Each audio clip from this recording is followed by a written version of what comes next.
Good morning dear students. 2023 में matric board का परीक्षा 14 फरवरी से शुरू हो चुका है और मैथ और साइंस का एग्ज़ाम बीत गया है। 16 तारीख को सोशल साइंस का एग्ज़ाम है और हम लोग आप लोग के लिए मेहनत कर रहे हैं ताकि आपका एग्ज़ाम जो है बहुत बेहतर जाए और आपका जीवन सफल हो।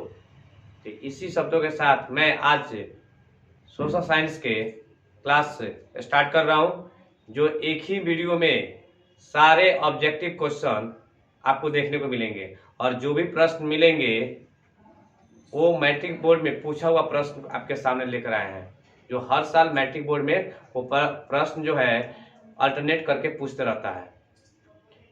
कोई ऐसा प्रश्न आपको देखने को मिलेगा जो 6 से 7 बार पूछा हुआ है, कोई ऐसा प्रश्न है जो 3 से 4 बार पूछा हुआ है।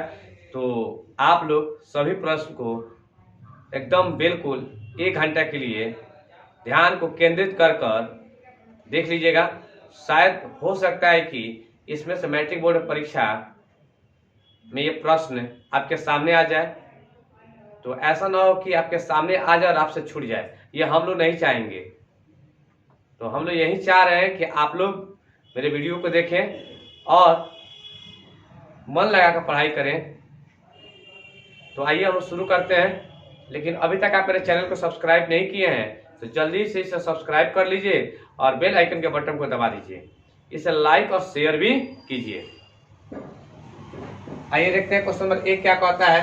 क्वेश्चन नंबर 1 कह रहा है, हिंद चीन पहुंचने वाले प्रथम व्यापारी कौन था? हिंद चीन पहुंचने वाला प्रथम व्यापारी कौन था? याद रखिएगा, इसका आंसर जो होगा पुर्तगाली होगा। ए नंबर इसका ऑप्शन होगा पुर्तगाली, ठीक ना। आइए क्वेश्चन नंबर 2 देखते हैं। राष्ट्रीय स्वयं सेवक संघ की स्थापना कब और किसने की? ये प्रश्न इंपॉर्टेंट है, पूछा हुआ प्रश्न है। राष्ट्रीय स्वयं सेवक संघ की स्थापना कब और किसने की? तो ये इसका आंसर जो होगा 1923 ईस्वी में हुआ था। राष्ट्रीय स्वयं संघ की स्थापना 1923 ईस्वी में 23 ईस्वी में हुआ था। और किसने की? तो गुरु गोलाव लकर ने किया था। याद रखिएगा, बी नंबर ऑप्शन इसका बिल्कुल सही होगा, 1923 ईस्वी में। आइए क्वेश्चन नंबर 3 क्या कहता है, बहुत इंपॉर्टेंट क्वेश्चन है ये, पूछा हुआ प्रश्न है। बोल्शेविक क्रांति कब हुआ था? बोल्शेविक क्रांति कब हुआ था? तो नवंबर 1917 ईस्वी में। नवंबर 1917 ईस्वी में बोल्शेविक क्रांति हुआ था। ये भी याद रखिएगा, बोल्शेविक क्रांति को अक्टूबर क्रांति भी कहा जाता है। एक बात दिमाग में रख लीजिएगा, बोल्शेविक क्रांति को अक्टूबर क्रांति भी कहा जाता है। आइए क्वेश्चन नंबर 4 देखते हैं। इंग्लैंड में सभी स्त्री एवं पुरुषों को वयस्क मताधिकार कब प्राप्त हुआ? इंग्लैंड में सभी स्त्री एवं पुरुषों को वयस्क मताधिकार मतलब वोट देने का अधिकार कब से प्राप्त हुआ? तो 1918 ईस्वी में। याद रखिएगा, 1918 ईस्वी में। आइए क्वेश्चन नंबर 5 देखते हैं, बहुत इंपॉर्टेंट प्रश्न है। आर्थिक संकट के कारण यूरोप में कौन सी नई शासन प्रणाली का उदय हुआ था? आर्थिक जब संकट पड़ा हुआ था तो यूरोप में कौन सी नई शासन प्रणाली का उदय हुआ था?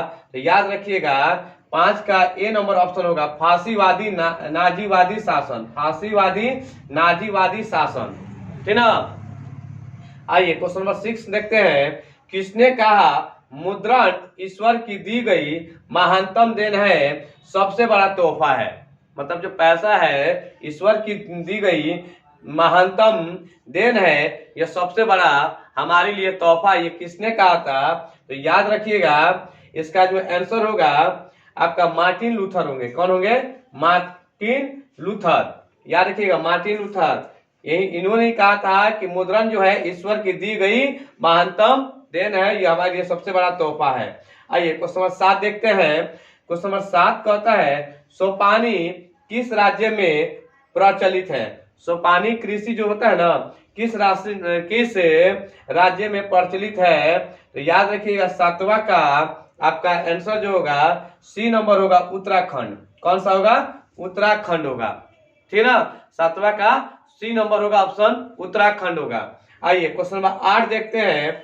प्राणियों के शरीर में जल की मात्रा निहित होती है। प्राणियों के शरीर में जल की मात्रा कितने % आपके निहित रहता है? तो याद रखिएगा इसका करेक्ट आंसर जो होगा 65% रहता है। ध्यान रखिए कितना परसेंट रहता है, 65%। आइए क्वेश्चन नंबर 9 देखते हैं। क्वेश्चन नंबर 9 क्या कहता है, वन संरक्षण एवं प्रबंधन की दृष्टि से वनों को कितने वर्गों में वर्गीकृत किया गया है। याद रखिएगा यह प्रश्न पूछा हुआ प्रश्न है। वन संरक्षण एवं प्रबंधन की दृष्टि से वनों को कितने वर्गों में वर्गीकृत किया गया है। तो 9 का ए नंबर ऑप्शन ठीक रहेगा, 3 वर्गों में। याद रखिएगा 3 वर्गों में। 1 टन इस्पात बनाने में कितने मैग्नीज का उपयोग किया होता है। 1 टन इस्पात बनाने में कितने मैग्नीज का उपयोग होता है, तो 10 केजी।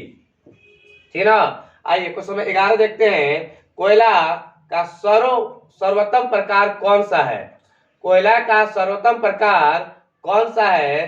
तो याद रखिएगा कोयला का सबसे अच्छा प्रकार जो है एंथ्रासाइट है।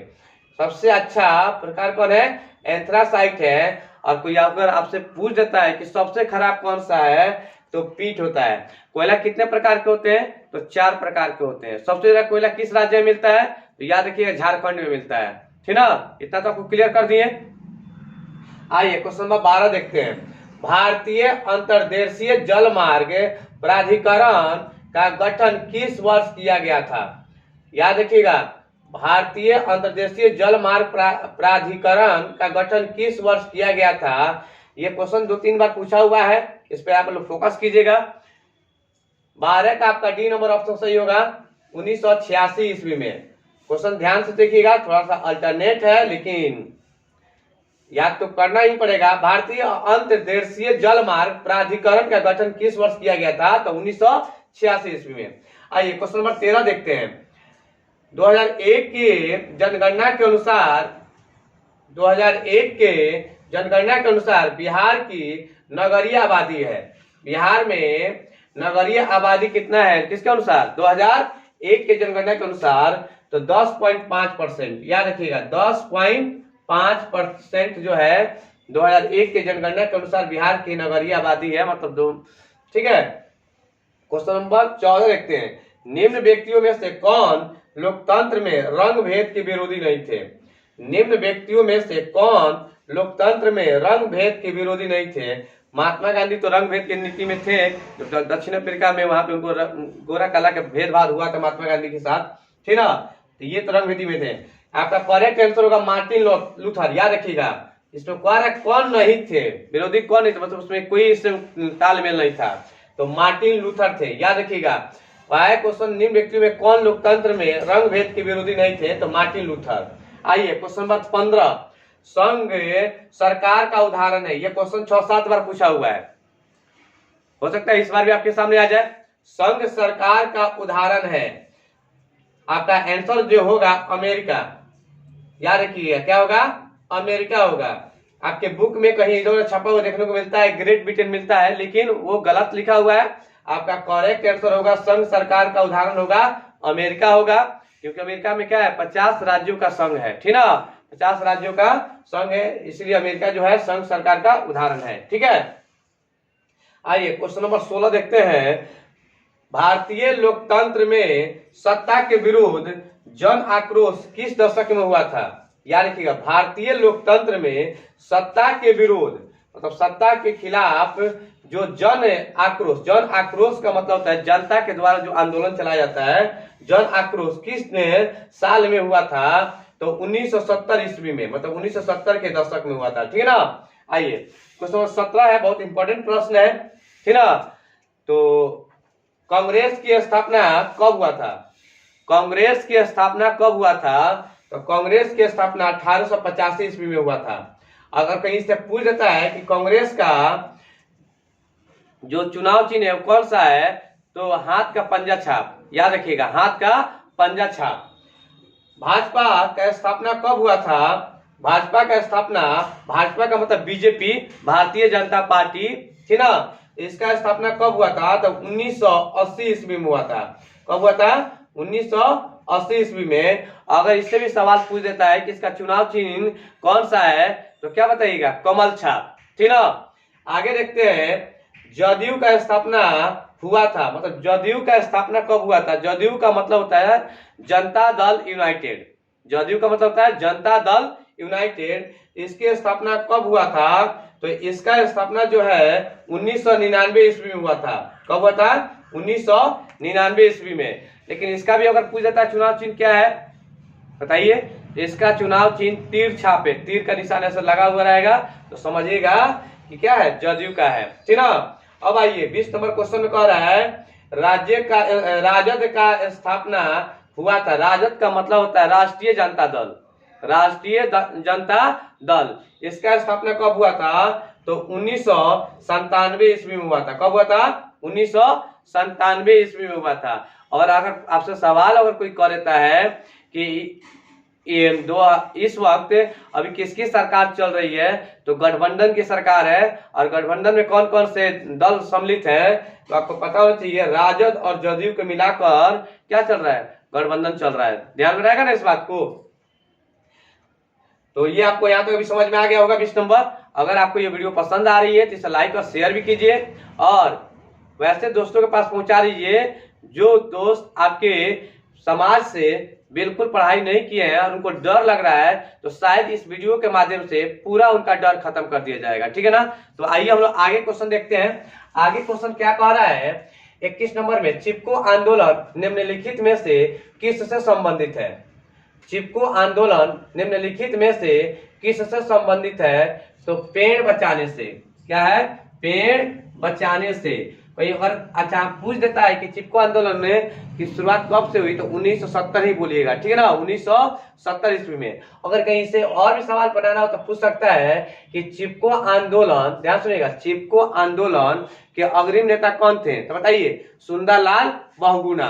कौन थे? सुंदरलाल बहुगुणा, है ना। आइए अगला क्वेश्चन देखते हैं 22 नंबर। सत्ता में साझेदारी सही है क्योंकि, सत्ता में साझेदारी सही है क्योंकि, सत्ता में साझेदारी सही है क्योंकि, ये प्रश्न पूछा हुआ है 2-3 बार।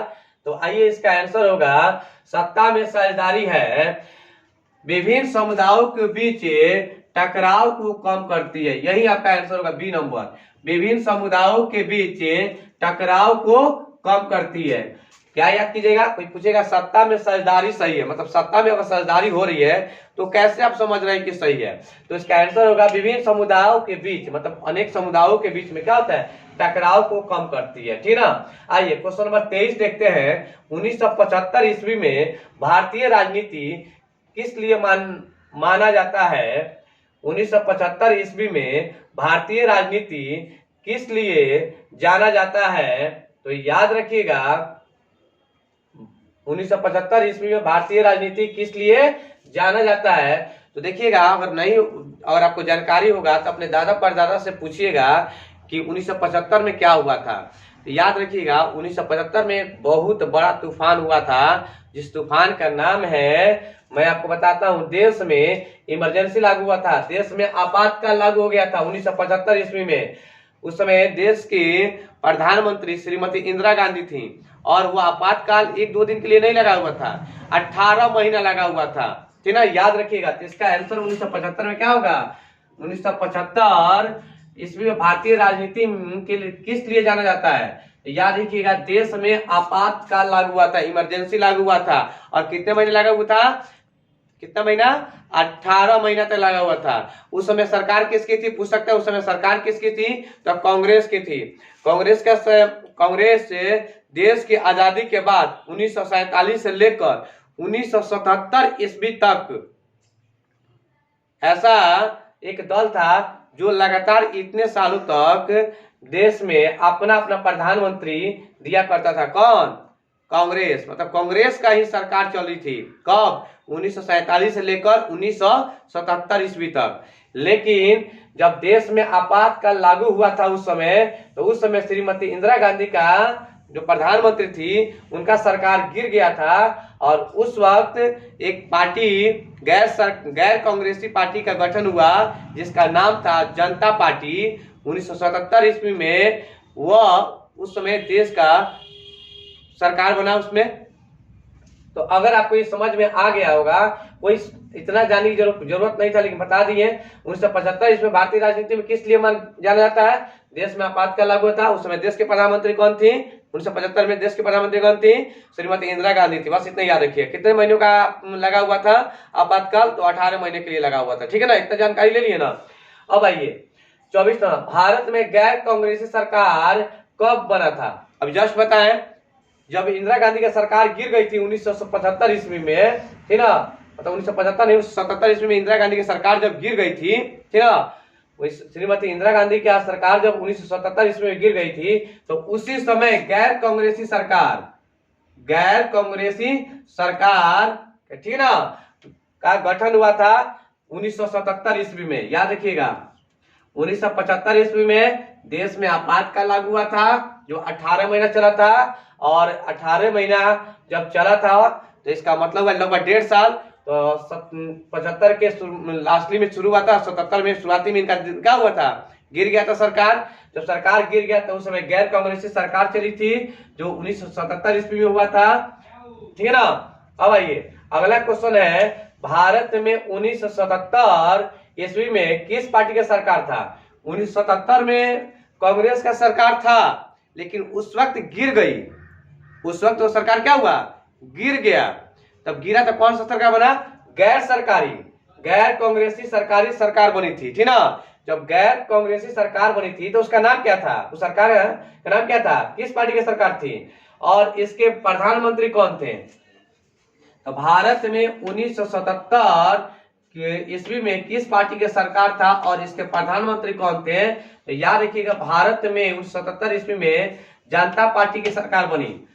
देखिए, गैर कांग्रेसी सरकार का मतलब होता है जनता पार्टी। ठीक ना। मतलब कांग्रेस से हटकर एक पार्टी बनी थी जिसका नाम था जनता पार्टी। ठीक ना। जनता पार्टी। उस समय देश के प्रधानमंत्री कौन बने? मोरारजी देसाई। मोरारजी देसाई बने थे। देश के प्रधानमंत्री कौन बने थे?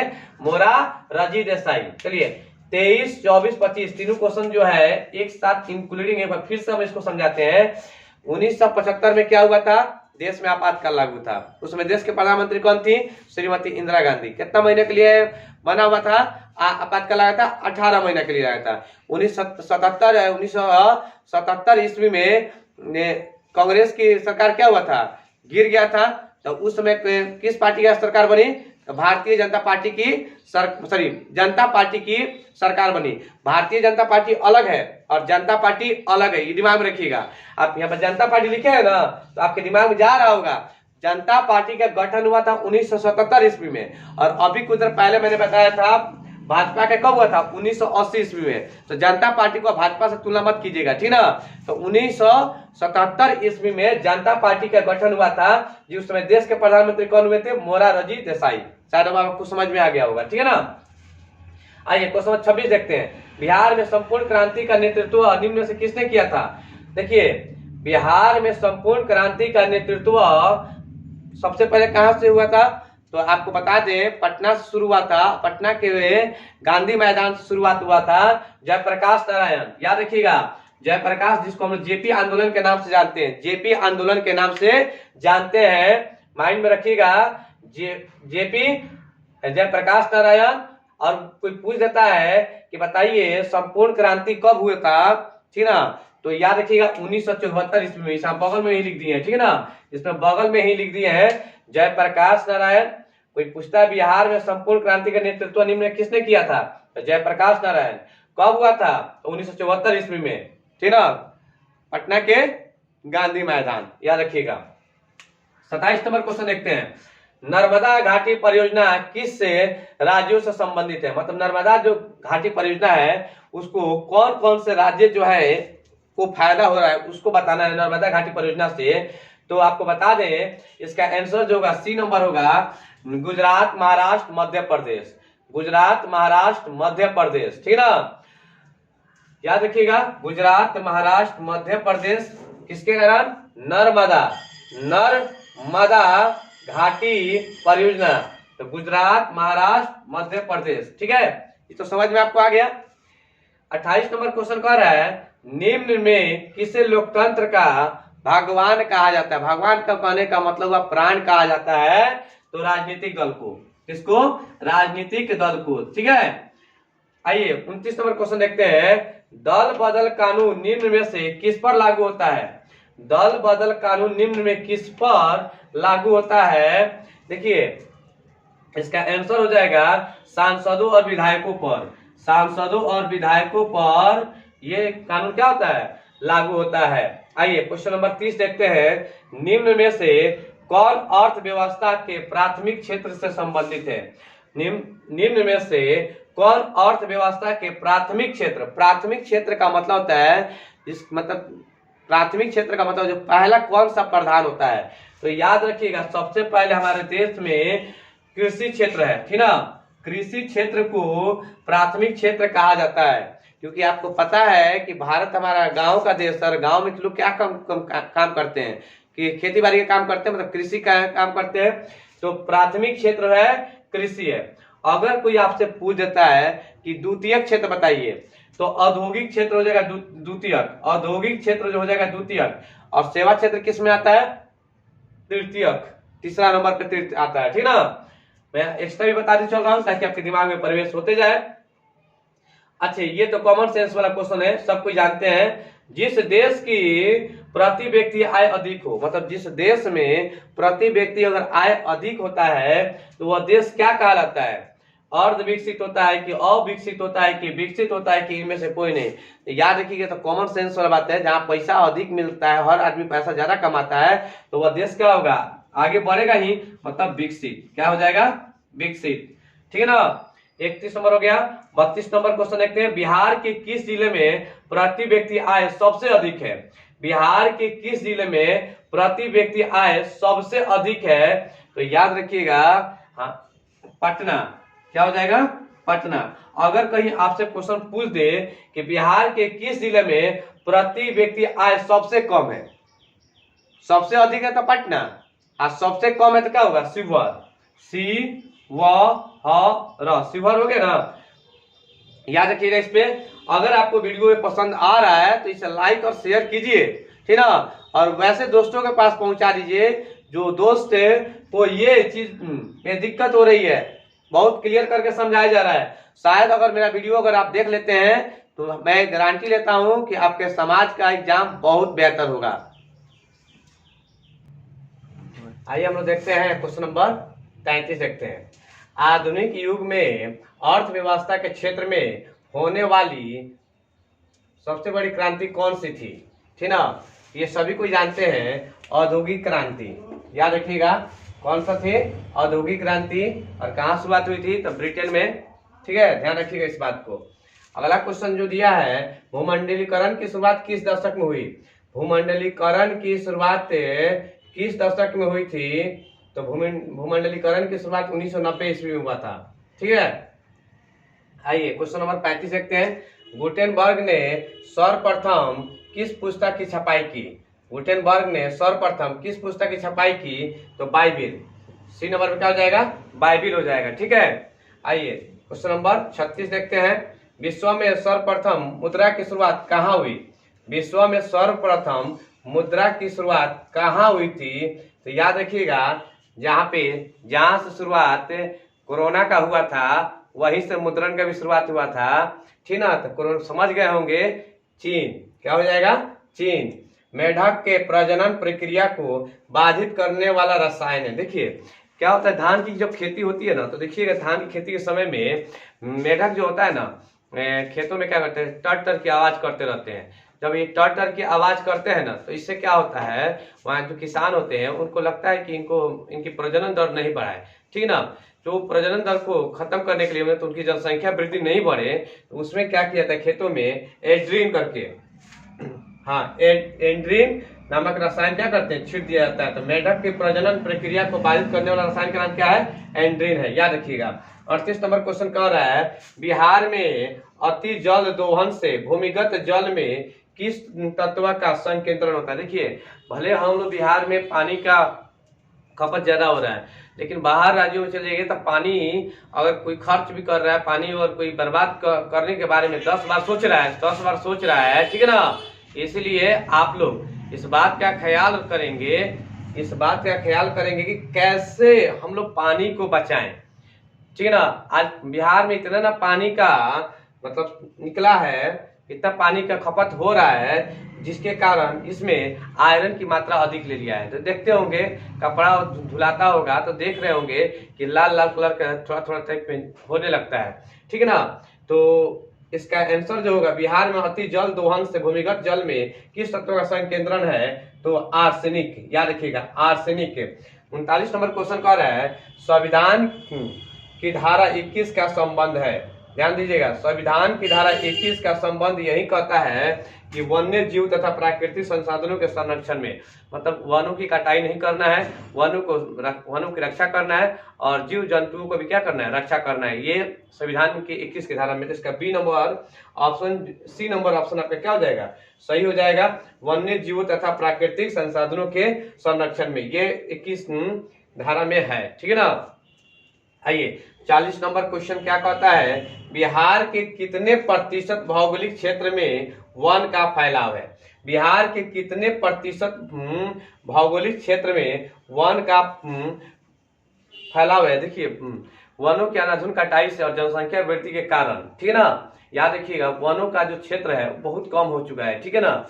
तो इसका जो होगा 40 का आंसर होगा डी नंबर 7 होगा। ठीक है। आइए आगे देखते हैं, सबसे अधिक वन कहाँ है। बहुत इंपॉर्टेंट प्रश्न है, परीक्षा में पूछता रहता है, सबसे अधिक वन कहाँ है। तो याद रखिएगा सबसे अधिक वन जो है मध्य प्रदेश में है। कहाँ पे है, मध्य प्रदेश में है। एक और क्वेश्चन है आपसे पूछता परीक्षा में अक्सर, सुंदर वन कहाँ है। क्या बोले हैं, सुंदर वन कहाँ है। तो सुंदर वन जो है आपका पश्चिम बंगाल में। कहाँ पे है, पश्चिम बंगाल में। बी नंबर आपका ऑप्शन सही हो जाएगा। ठीक है, बी नंबर आपका ऑप्शन सही हो जाएगा। तो यहां तक आपको समझ में आ गई है। ठीक है ना। तो आइए हम लोग, तो क्वेश्चन 43 क्या कह रहा है, देखिएगा ध्यानपूर्वक। भारत के किस राज्य में सौर ऊर्जा का विकास की सर्वाधिक संभावनाएं है। भारत के किस राज्यों में सौर ऊर्जा के विकास का सर्वाधिक संभावनाएं है। तो याद रखिएगा राजस्थान में सौर ऊर्जा का विकास का सर्वाधिक संभावनाएं है। ठीक है ना। अगला क्वेश्चन है, निम्न में कौन सा छोटे पैमाने का उद्योग है। देखिए चीनी उद्योग तो बहुत बड़ा पैमाने पर होता है, कागज उद्योग भी बड़ा पैमाने पर है, विद्युत उपकरण भी बहुत पैमाने पर होता है। खिलौना उद्योग इसका आंसर होगा सही।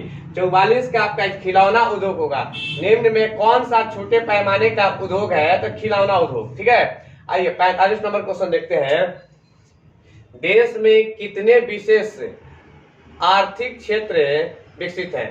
देश में कितने विशेष आर्थिक क्षेत्र विकसित है। तो याद रखिएगा 45 का ए नंबर होगा 10। ठीक ना। बिहार की सीमा में रेल मार्ग की कुल लंबाई कितनी है। बिहार की सीमा में रेल मार्ग की कुल लंबाई कितनी है। तो याद रखिएगा 6283 किलोमीटर। ये बहुत पुराना लिस्ट है, ठीक ना, लेकिन आज का अगर एवरेज देखा जाए तो कम से कम 10,000 जरूर पार कर गया होगा। ठीक है ना। लेकिन बुक के हिसाब से 6283 किलोमीटर। ध्यान रखिएगा। बिहार में सबसे पहले रेल की शुरुआत कब हुआ था। बिहार में सबसे पहले रेल की शुरुआत 1860 ईस्वी में हुआ था। ध्यान रखिएगा 1860 ईस्वी में। भारत में सबसे पहले रेल की शुरुआत कब हुआ था, तो 1853 ईस्वी में। और आप जानते हैं मुंबई से थाने के बीच में हुआ था। ठीक है ना। आइए क्वेश्चन नंबर 49 देखते हैं, तल चिन्ह की सहायता से किसी स्थान की मापी गई ऊंचाई को क्या कहते हैं। तल चिन्ह की सहायता से किसी स्थान की मापी गई ऊंचाई को क्या कहते हैं। तो 49 का ए नंबर ऑप्शन होगा समोच्च रेखाएं। ठीक ना। आइए क्वेश्चन नंबर तल चिन्ह समझते हैं। जैसे रेलवे स्टेशनों पर जाते हैं ना, तो देखिएगा कि रेलवे स्टेशन में लिखा था कि समुद्र तल से इसके ऊंचाई, तो उसी को हम लोग क्या कहते हैं, समोच्च रेखाएं के नाम से जानते हैं। 50 नंबर क्वेश्चन क्या कहता है, जब हम लैंगिक विभाजन की बात करते हैं तो हमारा अभिप्राय होता है। जब हम लैंगिक विभाजन की बात करते हैं जब हम लैंगिक विभाजन की बात करते हैं तो हमारा अभिप्राय होता है, ठीक ना। तो देखिए ये लैंगिक विभाजन करने का मतलब लोगों के दिमाग में कुछ और तरह की बातें आ जाती हैं, ठीक ना, कि लैंगिक विभाजन के बारे में क्यों बात कर रहा है। देखिए लैंगिक विभाजन के बारे में बात किया जाए तो ऑप्शन दिया है इसमें, स्त्री और पुरुषों के बीच में जैविक अंतर, ये बात गलत है। समाज द्वारा स्त्रियों और पुरुषों को दी गई असमान भूमिकाएं, बालक और बालिकाओं की संख्या भी गलत है, इनमें से कोई नहीं। मतलब बी नंबर ऑप्शन जो है, समाज ने क्या किया है, हमें बांट दिया इस बात को कि पुरुष जो है बाहर जाकर काम करेगा और स्त्री जो है घर में क्या करेगी, खाना बनाएगी।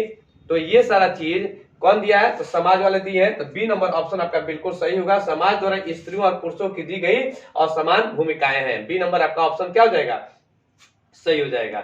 आइए 51 नंबर क्वेश्चन देखते हैं, भारतीय संविधान के बारे में इनमें से कौन सा कथन सही है। भारतीय संविधान के बारे में इनमें से कौन सा कथन सही है।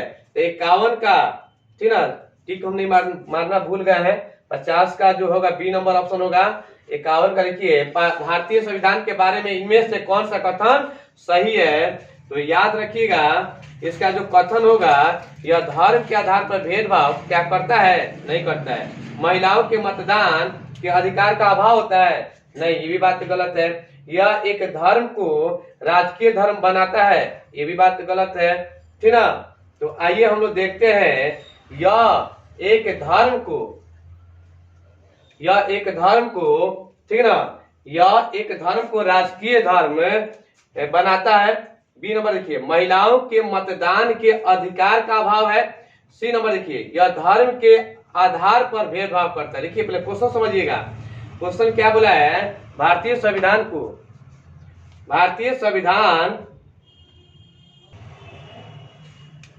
तो ये हम लोग का आंसर हो गया 51 का सी नंबर ऑप्शन आपका सही होगा। 51 का सी नंबर क्या कहता है कि भारतीय संविधान के बारे में इनमें से कौन सा कथन सही है। देखिए इसमें सी नंबर ऑप्शन इसलिए सही हो रहा है क्योंकि ये धर्म के आधार पर भेदभाव की मनाही करता है। मनाही मतलब क्या होता है, मना करता है, धर्म में ये भेदभाव नहीं करता है, ठीक ना, याद रखिएगा। तो 51 का आपका सी नंबर आंसर बिल्कुल सही हो जाएगा। 52 नंबर क्या कह रहा है, भारत का केंद्रीय बैंक है। देखिए भारत का केंद्रीय बैंक जो है आपका रिजर्व बैंक ऑफ इंडिया, जिसको हम शॉर्टकट में आरबीआई कहते हैं, रिजर्व बैंक ऑफ इंडिया। अगर आपसे पूछ लेता है क्या इसका स्थापना कब हुआ था, 1 अप्रैल 1935 ईस्वी में, ठीक ना। इसका मुख्यालय कहाँ है, तो मुंबई में है, ठीक है ना। अगला क्वेश्चन है 54 नंबर, देश में सबसे पहले एटीएम जारी करने वाला कौन सा बैंक है। देश में सबसे पहले एटीएम जारी करने वाला कौन सा बैंक है, तो याद रखिएगा एसबीआई है, स्टेट बैंक ऑफ इंडिया, ठीक ना। आइए क्वेश्चन नंबर 55 देखते हैं, व्यवसायिक बैंकों का सर्वप्रथम राष्ट्रीयकरण कब मिला था। व्यवसायिक बैंकों का सर्वप्रथम राष्ट्रीयकरण कब मिला था, तो 1969 ईस्वी में। कभी कभी सवाल ऐसा ही पूछ जाता है कि व्यवसायिक बैंक का राष्ट्रीयकरण कितने बैंकों का है, तो 14 है, बहुत कम है, 14 बोलिएगा, ठीक है ना। अगला क्वेश्चन है 56 नंबर, ऊर्जा का सबसे बड़ा स्रोत कौन सा है। देखिए ऊर्जा का सबसे बड़ा स्रोत कौन सा है, तो ऊर्जा का सबसे बड़ा स्रोत होगा, अगर इसमें ऑप्शन में दिया जैसा, तो सौर ऊर्जा होगा। ये सबसे वैसे होता भी है, याद रखिएगा ऊर्जा का सबसे बड़ा स्रोत कौन सा है, तो सौर ऊर्जा है। आइए 57 नंबर क्वेश्चन देखते हैं, ऊर्जा का मुख्य स्रोत क्या है। ऊर्जा का मुख्य स्रोत कौन सा है, तो देखिएगा इसमें कोयला दिया, विद्युत दिया, पेट्रोलियम दिया, ये तीनों आप अपनी जगह पे सही है, मतलब इनमें से सभी हो जाएगा, ठीक ना। ऊर्जा का मुख्य स्रोत हो जाएगा, इनमें से सभी हो जाएगा, ठीक ना। इनमें से कौन सी बहुराष्ट्रीय कंपनी है, ध्यान दीजिएगा, इनमें से कौन सी बहुराष्ट्रीय कंपनी है। देखिए बहुराष्ट्रीय कंपनी क्या होता है, मतलब अपने देश में अगर कुछ बनाता है और बनाने के बाद लगभग 200 देशों में अपना विस्तार फैला देता है, वहां से उसका कारोबार होते रहता है, उसी को क्या कहते हैं, बहुराष्ट्रीय कंपनी कहते हैं। बहुराष्ट्रीय कंपनी इसमें से कौन कौन सा है, तो Coca Cola, Ford Motors, Samsung, इनमें से सभी। तो इसका आंसर जो होगा 58 का डी नंबर ऑप्शन बिल्कुल सही हो जाएगा, इनमें से सभी हो जाएगा, ठीक है ना। आइए क्वेश्चन नंबर 59 देखते हैं। सुनामी का मुख्य कारण है, सुनामी का मुख्य कारण क्या है? तो सुनामी का मुख्य कारण जो होता है, याद रखिएगा, समुद्र में भूकंप का आना, समुद्र में भूकंप का आना होता है, याद रखिएगा। सही है, समुद्र में भूकंप का आना। 60 नंबर क्वेश्चन देखते हैं। भूकंप के केंद्र के ऊर्ध्वाधर पृथ्वी पर स्थित केंद्र को क्या कहते हैं? मान लेते हैं यहाँ पृथ्वी तल है और यहाँ पे क्या हो रहा है, भूकंप का केंद्र हो रहा है, तो इस केंद्र पे क्या होता है, तो उसे क्या कहते हैं बताइए? भूकंप के केंद्र ऊर्ध्वाधर पृथ्वी पर स्थित केंद्र को क्या कहते हैं? तो अधिक केंद्र कहते हैं। क्या कहते हैं? अधिक केंद्र कहते हैं, याद रखिएगा। किस युद्ध के बाद जर्मनी का एकीकरण हुआ? किस युद्ध के बाद जर्मनी का एकीकरण हुआ? तो याद रखिएगा, सेडान, सेडान का युद्ध, सी नंबर ऑप्शन होगा, सेडान का युद्ध, ठीक ना। रक्त एवं लौह की नीति का अवलंबन किसने किया था? रक्त एवं लौह की नीति का अवलंबन किसने किया था? तो रक्त और लौह की नीति का अवलंबन बिस्मार्क ने किए थे, याद रखिएगा, बिस्मार्क ने किया था। आइए हम लोग क्वेश्चन नंबर 63 देखते हैं। भारत का सबसे पुराना तेल का भंडार कहाँ है? भारत का सबसे पुराना तेल का भंडार कहाँ है? तो डिगबोई, कहाँ पे है? डिगबोई में, याद रखिएगा। चावल किस प्रकार की जलवायु का पौधा है? चावल जो है किस प्रकार की जलवायु का पौधा है? तो उष्ण शुष्क होता है, उष्ण शुष्क होता है, ठीक ना। आइए 65 नंबर क्वेश्चन देखते हैं। सबसे उत्तम किस्म का कोयला होता है, फिर से रिपीटेड क्वेश्चन है, मैंने पहले भी बताया था। एंथ्रासाइट, याद रखिए, सबसे अच्छा कोयला कौन होता है? अच्छा, इसमें क्वालिटी क्या होता है कि एंथ्रासाइट ही है, जिसमें कार्बन की मात्रा अधिक होती है ना, वही कोयला सबसे अच्छा होता है, ठीक है। तो एंथ्रासाइट। सबसे खराब कौन होता है? पीट, याद रखिएगा। विश्व पर्यावरण दिवस मनाया जाता है, विश्व पर्यावरण दिवस मनाया जाता है 5 जून को, याद रखिएगा। पूछा हुआ क्वेश्चन है, रिपीटेड क्वेश्चन है, पूछता है। अंतर्राष्ट्रीय महिला दिवस मनाया जाता है 8 मार्च को, याद रखिएगा। महिला दिवस कब मनाया जाता है? 8 मार्च को।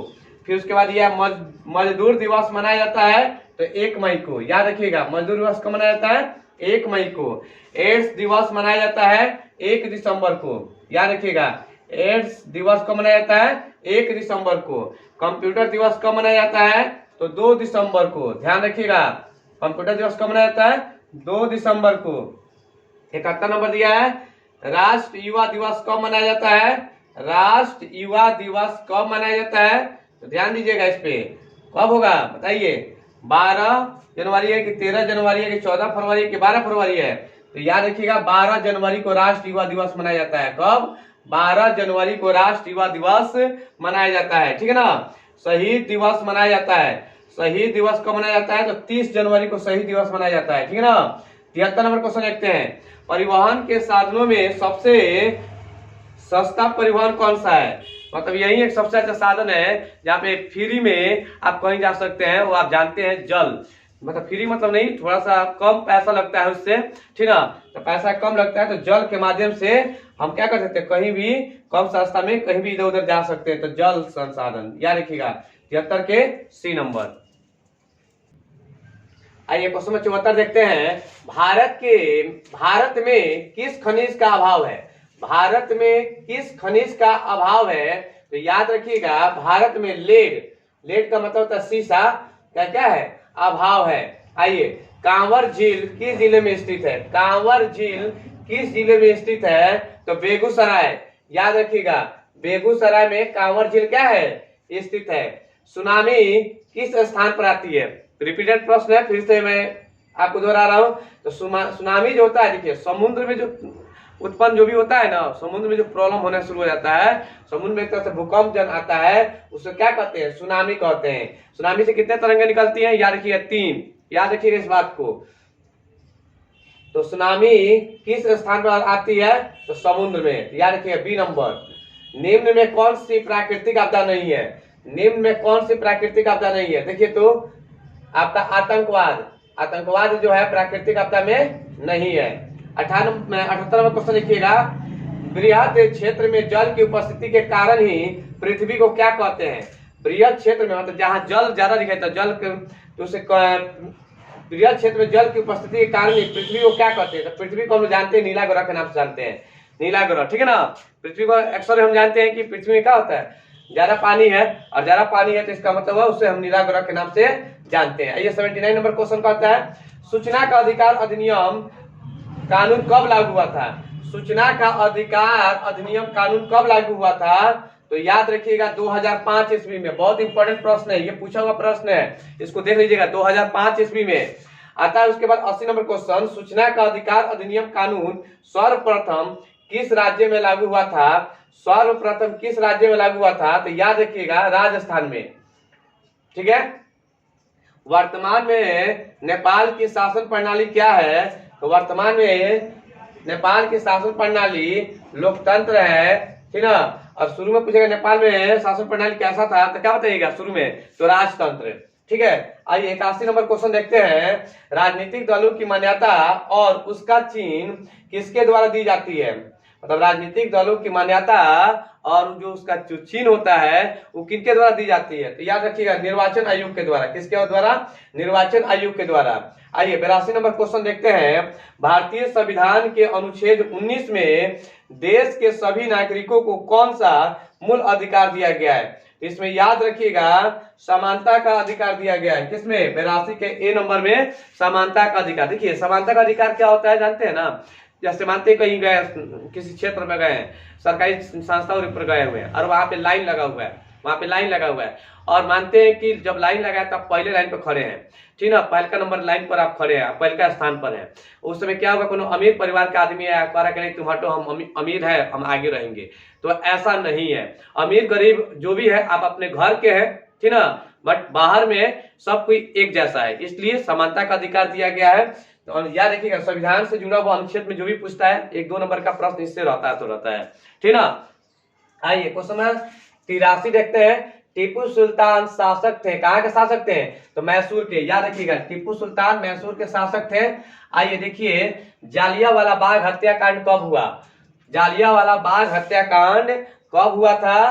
तो याद रखिएगा 13 अप्रैल 1919। बहुत ही दर्दनाक घटना ये 13 अप्रैल 1919 को, ठीक ना, अमृतसर में पड़ता है, ठीक ना। ये बहुत ही दर्दनाक घटना हुआ है।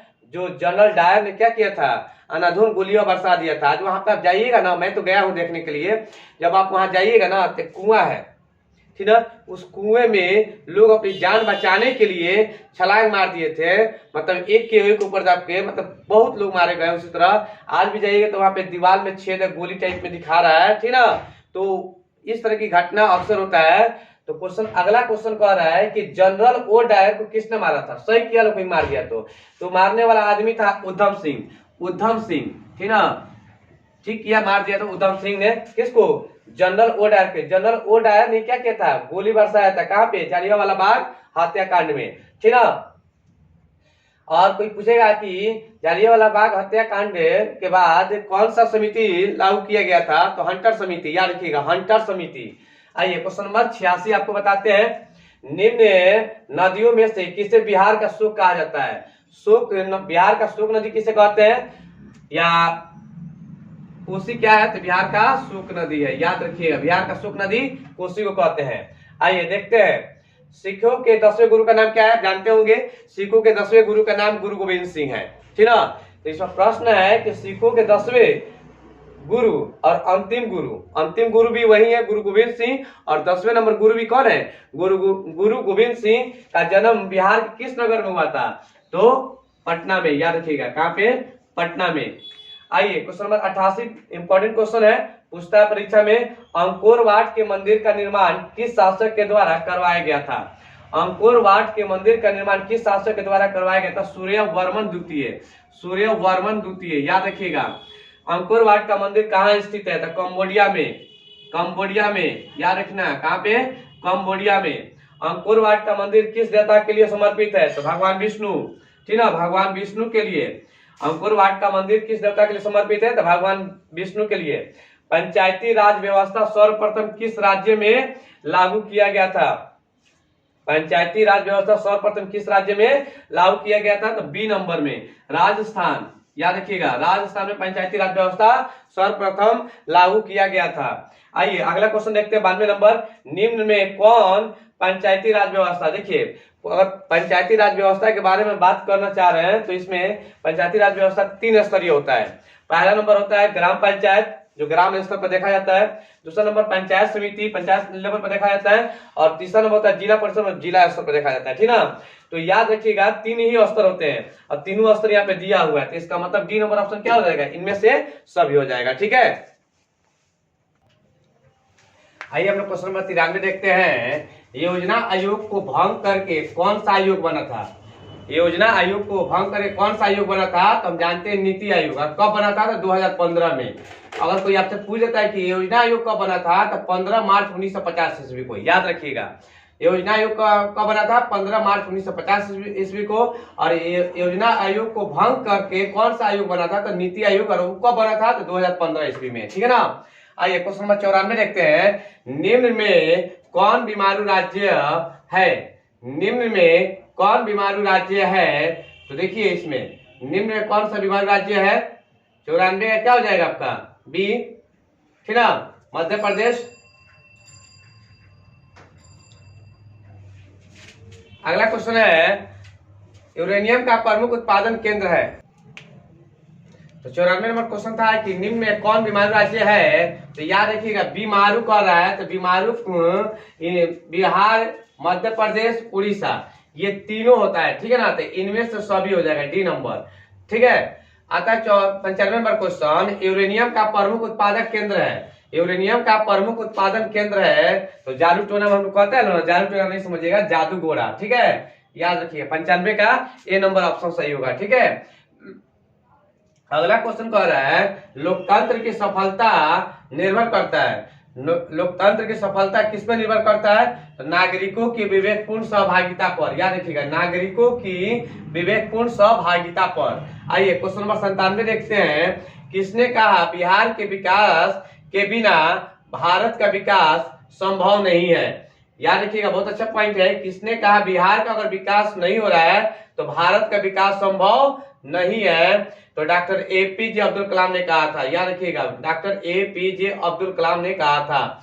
98 नंबर क्वेश्चन है, ग्राहक हमारे दुकान पर आने वाला सबसे महत्वपूर्ण व्यक्ति है, ये बात किसने कहा था? तो याद रखिएगा, ये बात महात्मा गांधी ने कहे थे। ठीक ना, ठीक है। आइए क्वेश्चन नंबर 99 देखते हैं। बोलीविया में जन संघर्ष का मुख्य कारण क्या था? बोलीविया में जन संघर्ष का मुख्य कारण क्या था? तो याद रखिएगा, पानी की कीमत में वृद्धि। पानी की कीमत में वृद्धि। ठीक है, अगला पॉइंट है, भारत का राष्ट्रीय पक्षी है। तो आप जानते हैं भारत का राष्ट्रीय पक्षी क्या होता है? मोर होता है। ठीक है,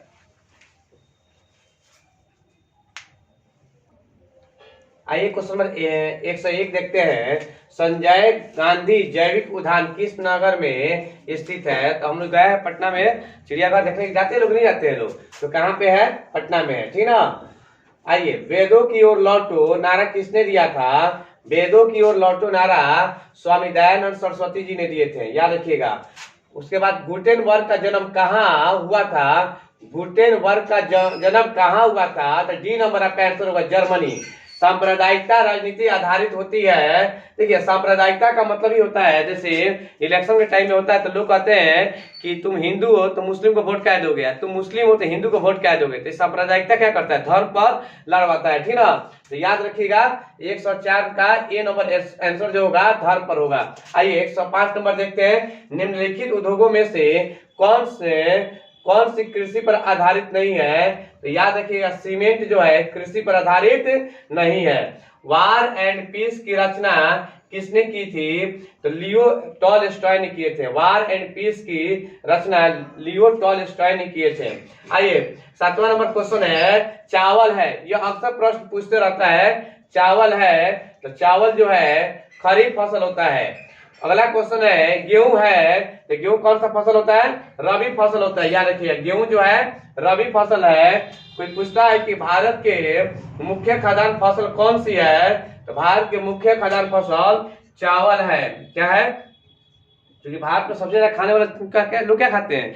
चावल। जैसे पंजाब में, पंजाब करें, पश्चिम बंगाल में चले जाइएगा तो वहां लोग मछली चावल से ही शुरुआत करते हैं। ठीक ना, तो आइए देखते हैं आगे 110 नंबर, नई आर्थिक नीति में किसे सम्मिलित नहीं किया गया? ये अर्थव्यवस्था से जुड़ा हुआ प्रश्न है, ठीक है। नई आर्थिक नीति में किसे सम्मिलित नहीं किया गया है? तो याद रखिएगा, नियंत्रित अर्थव्यवस्था को, नियंत्रित अर्थव्यवस्था को सम्मिलित नहीं किया गया है। आइए आगे क्वेश्चन देखते हैं। हिंद चीन में कौन राष्ट्र से शामिल नहीं है? हिंद चीन में कौन राष्ट्र शामिल नहीं? तो मैंने आपको ट्रिक बताया था इससे कि हिंद का मतलब हिंदुस्तान मत समझिएगा, चीन का मतलब चाइना मत समझिएगा, तो यही दो राष्ट्र अलग रहेगा, ठीक है। तो याद रखिएगा, हिंद चीन में कौन राष्ट्र शामिल नहीं है? तो क्या हो जाएगा? चीन शामिल नहीं है। वियना कांग्रेस कब हुआ था? वियना कांग्रेस कब हुआ था? तो 1815 ईस्वी में हुआ था, याद रखिएगा। भारत में गदर पार्टी की स्थापना किसने की थी? तो लाला हरदयाल ने किए थे, लाला हरदयाल, ठीक ना।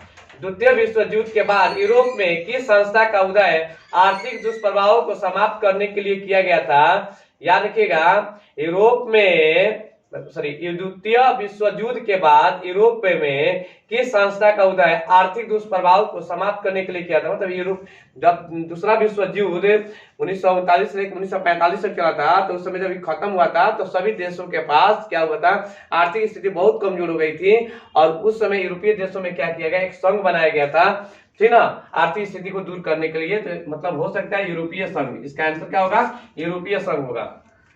आइए 115 देखते हैं। नरोत्तम सहानुक किस देश के शासक थे? तो कंबोडिया, याद रखिएगा, बहुत अच्छा क्वेश्चन है। नरोत्तम सहानुक किस देश के शासक थे? तो कंबोडिया के थे। आइए आगे देखते हैं। वाष्प चलित इंजन का आविष्कार किसने किया था? जेम्स वाट ने किए थे। क्या कौन किए थे? जेम्स वाट ने किए थे, ठीक है। आइए अगला क्वेश्चन देखते हैं। Tata iron and steel company की स्थापना कब की गई थी?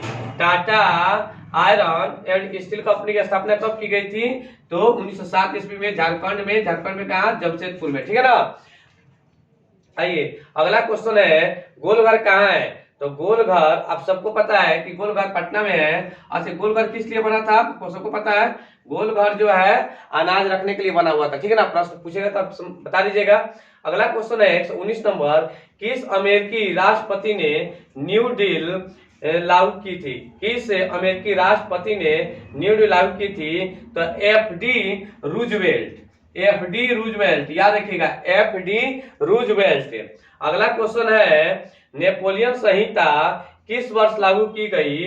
नेपोलियन संहिता किस वर्ष लागू की गई? तो 1804 ईस्वी में लागू की गई थी, याद रखिएगा, 1804 ईस्वी में लागू की गई थी। अगला क्वेश्चन है, फ्रैंकफर्ट की संधि कब हुई? फ्रैंकफर्ट की संधि कब हुई थी? तो 1871 ईस्वी में हुआ था, ठीक ना। उसके बाद अगला क्वेश्चन है, कार्ल मार्क्स का जन्म कहाँ हुआ था? तो कार्ल मार्क्स का जन्म जर्मनी में हुआ था, ठीक है ना। तो 123 नंबर क्वेश्चन कह रहा है कि 1991 में निम्न में कौन अस्तित्व में आया था? 1991 में निम्न में कौन अस्तित्व में आया था? तो नई आर्थिक नीति, ठीक है। अगला क्वेश्चन कह रहा है, प्रति व्यक्ति आय का आशय है, क्या आशय है? तो औसत आय होता है, ठीक है ना। प्रति व्यक्ति आय का अर्थ क्या होता है? औसत आय होता है। और आज का ये लास्ट टॉपिक 125वां नंबर क्वेश्चन जो हमें बता रहा है कि राष्ट्रीय आय का अर्थ क्या होता है? तो राष्ट्रीय आय का अर्थ होता है उत्पादनों के साधनों की आय, उत्पादनों के संसाधनों के आय में, ये वाला हो जाएगा, ठीक है ना। आपके सामने लिखा गया है गैलेक्सी ऑनलाइन क्लासेस, ठीक ना। इसे आप लाइक करें, शेयर करें, और अभी तक आप मेरे चैनल पर नए हैं तो सब्सक्राइब कीजिए। देखिए, अगर भी और बच्चे को अगर जरूरत है, जैसे मानते हैं कि इतिहास, सिविक्स और भी मानते हैं उसमें जरूरत है, तो मेरे चैनल पर जाएं और उसमें देखें कि इतिहास का बनाकर दिया गया है, सिविक्स का बनाकर दिया गया है, ठीक ना। उसमें से खोज कर और परीक्षा की तैयारी अच्छा ढंग से कर सकते हैं। उसमें पूरे विस्तार से चैप्टर बाई चैप्टर आपको बताया गया है। भूगोल का भी बताया गया है, इतिहास का भी बताया गया है, नागरिक का भी बताया गया है, और ये आज का जो सिलेबस था ये सभी विषय को एकजुट करके बनाया गया है, ठीक ना।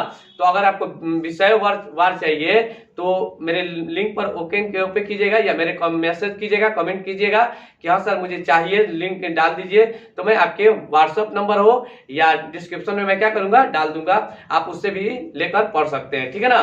तब तक लिए धन्यवाद। जय हिंद, जय भारत।